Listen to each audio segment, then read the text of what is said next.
வணக்கம். நான் உங்கள் தினேஷ், விவசாய நாற்றுப்பண்ணை, தேனி மாவட்டம். இப்போ நம்ம நிலத்தில் வந்து டிராக்டர் உழவு ஓட்டிகிட்டு இருக்காங்க.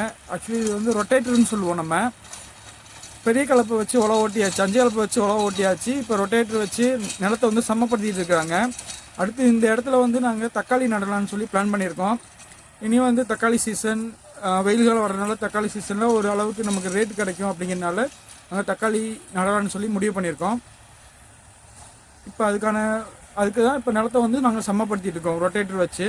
இப்போ பார்த்தீங்கன்னா உங்களுக்கே தெரியும், நம்ம உழவு ஓட்டின 5 கலப்பையில் உழவு ஓட்டினதில் நம்மளோட நிலத்தில் இருக்கிற கட்டி கட்டியாக இருக்கும்.